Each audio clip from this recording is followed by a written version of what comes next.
திருச்சி சரக டிஐஜி வருண்குமார் நாதாக ஒருங்கிணைப்பாளர் சீமான் மீது தாக்கல் செய்த அவதூறு வழக்கில் நேரில் ஆஜராக திருச்சி மாவட்ட குற்றவியல் நீதிமன்றம் உத்தரவு பிறப்பிச்சிருக்கு. இன்னொரு பக்கம் விழுப்புரம் மாவட்டத்தில் இன்று நடைபெற்ற கல் விடுதலை மாநாட்டில் சீமான் பங்கேற்று பேசியிருக்காரு. அதன் பிறகு செய்தியாளர்களை சந்திச்சு பேசியிருக்காரு. உலகம் தழுவி எல்லாத்தையும் பார்த்து கொண்டிருக்கிறீங்க. நீங்கள் இந்தியாவிலேயே எல்லா மாநிலத்திலையும் கல் இறக்க தடை இல்லை. கொஞ்சம் அமைதியாக அருகில் இருக்கிற எல்லா மாநிலங்கள்லையும் கல் இருக்கு. இப்போ நம்ம மாநிலத்தில் மட்டும் அது மதுவானது எப்படி? அதுக்கு தடை எதுக்கு? கல் இறக்குதல் என்பது கல் பதநீர் இறக்குதல் இதெல்லாம் வேளாண்மை தொழில் வேளாண்மை சார்ந்தது தான். அது பட்டுப்பூச்சி வளர்த்தல், தேனீக்கள் வளர்த்தல், மீன் வளர்த்தல், நெசவு, இது எல்லாமே வேளாண்மை சார்ந்தது. வேளாண்மையினுடைய விரிவாக்கம் தான்.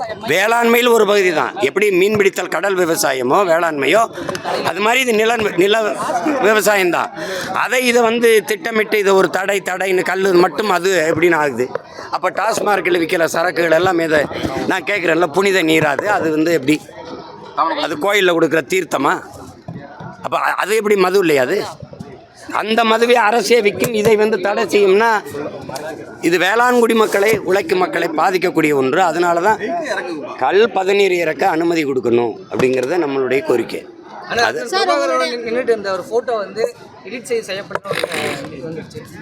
அதை விடுங்க சார். உங்கள் அண்ணன் கவிஞர் திரு அறிவுமதி அவர்கள் விழுப்புரத்தில் ஒரு நிகழ்வில் உங்களை விமர்சிச்சிருக்காரு சார். நீங்கள் தமிழகத்தின் கருணா அப்படின்னு சொல்லி, அதுக்கு உங்களுடைய பதில் என்ன சார்? தமிழகத்தில் ஒரு கருணா தான், கருணாநிதி தான்.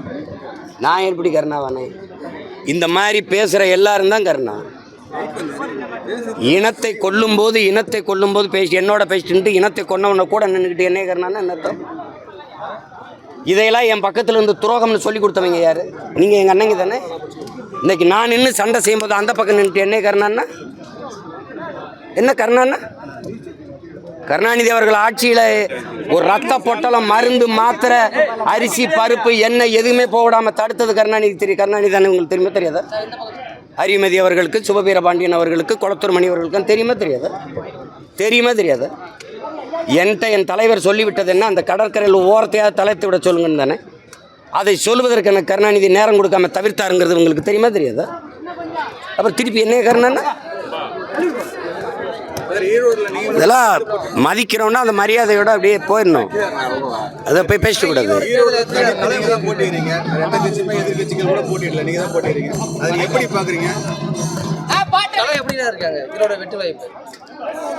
களம் ரெண்டே தானே, 2 பேர் தான் போட்டி. அது களம் எப்படி இருக்குன்னு நீங்கள் தான் சொல்லணும். களம் எங்களுக்கானதுன்னு தான் நாங்கள் நினைப்போம். எந்த களத்தையும் எங்களுக்கான களமாக மாற்றுவதான் எங்களுடைய எங்களுடைய களப்பணி. எங்களுக்கான களமாக மாற்றுவோம். அதை நான் ஒருத்தன் தானே நிற்கிறேன். ஒரே ஒரு ஆள். நீங்கள் இத்தனை அமைச்சர்கள், இவ்வளோ பேர், இவ்வளவு கட்சி கூட்டணி வச்சுக்கிட்டு எதுக்கு ஓட்டு காசு கொடுக்குறீங்க? பெரியார் என்று பேசுகிற பெருமக்கள், அது பெரியார் பிறந்த மண்ணுன்னு சொல்கிற பெருமக்கள், பெரியாரை பேசி ஓட்டுக்கலுங்களேன். பெரியார் பெண்களுக்கு இப்படி செஞ்சுருக்காரு, பெரியார் தாலி பெண்களுக்கு அடிமைச்சுன்னா அறுத்துப்பட சொல்லியிருக்காரு, பெரியார் கோயிலுக்கு போய் கும்பிட்றது காட்டுமரணித்தனம் சொல்லியிருக்காரு, பெரியார் கற்பப்பையை அறுத்துப்பட சொல்லியிருக்காரு. அது பேசுங்களேன். மது குடிக்கிறது, மது எந்த நாட்டில் தடை இருக்கு? இங்கே எதுக்கு தடை செய்யணும்? அது மனைவியோட உறவு வச்சக்கூடாது, படக்கூடாதுன்னு சொல்கிறதுக்கு சமமாக இருக்க அப்படின்னு பேசியிருக்கிறாரு. இதெல்லாம் கொஞ்சம் பேசுங்களேன். தமிழை சனின்ட்டாரு, காட்டுமிராணி மொழின்ட்டாரு, முட்டாப்பைய பாசைன்ட்டாரு, தமிழ் சனியனை விட்டு ஒழிங்கெல்லாம் பேசிட்டாரு. அப்படி கொஞ்சம் பேசுங்களேன். சீமான் பெரியாரை விமர்சிச்சுட்டார், அவருக்கு ஓட்டு போடாதே. சீமான் பெரியாரை விமர்சிச்சிட்டார், ஓட்டு போடாதீங்கன்னு ஒரு தடவை பேசுங்களேன். இப்போ ஓட்டு பெரியாரை சொல்லி வாங்க புரியல, காந்தியை படத்தை நீட்டி காந்தியை காட்டி ஓட்டு வாங்க புரியல, பெரியாரை காட்டி ஓட்டு வாங்க புரியல, காந்தியை காட்டி ஓட்டுவாங்க புரியல. அப்போ எங்கே உன் கோட்பாடு? எங்கே உன் கொள்கை வழி நின்று ஆட்சி செய்த ஒருவனுக்கு கோடிகளை கொட்டி வாக்க பறிக்க வேண்டிய தேவை ஏன் வருது? பெரியாரை எதிர்த்துட்டாவே எல்லாம் வந்துடுது. மதவாதத்துக்கு ஆதரவாக போயிருதுன்னா பெரியார் எந்த மதவாதத்துக்கு எதிரானவர்? யார் சொல்ல வர்றது? கிறிஸ்தவன், இஸ்லாமியன் நம் எதிரின்னு சொன்ன பிறகு சொல்லியிருக்காரா இல்லையா? அப்போ எந்த மதத்துக்கு எதிரானவர் அவர்? சும்மா பெரியாரை சொல்லிட்டாவே சங்கி, அது பிஜேபி. ராஜாஜியோட கூட்டணி வச்சு பதவிக்கு வந்தது யாரு? ராஜாஜியோட கடைசி வரை கூட்டணி ஆரிய தலைவர், நீங்கள் சொல்கிற சோக்கால்டு பார்ப்பன தலைவரோட கடைசி வரை நட்போடு இருந்தது யார்?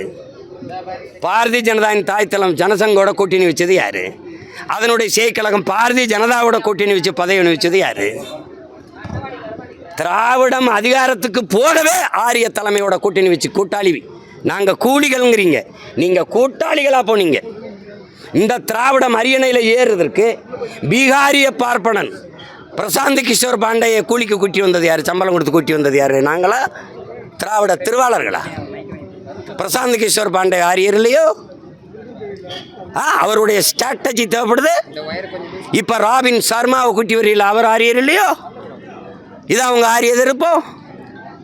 நீங்கள் மேலே ஏறுறதுக்கு அவன் பக்கத்தில் வர வேண்டியது இருக்குது. அவன் மூளை தேவைப்படுது. ஆனால் அதை நாங்கள் எடுத்துட்டா நீ சங்கி. யார் சங்கி? நாங்கள்லாம் சங்கி. நீ வேற அங்கி லுங்கியா இல்லை சொங்கியா?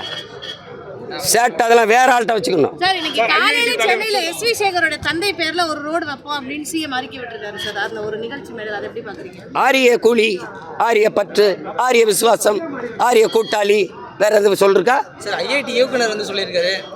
அவர் நாடகம் போடும்போது ஐயா ஸ்டாலின் முதல்வர் படமும் துணை முதல்வர் படமும் இருக்குது.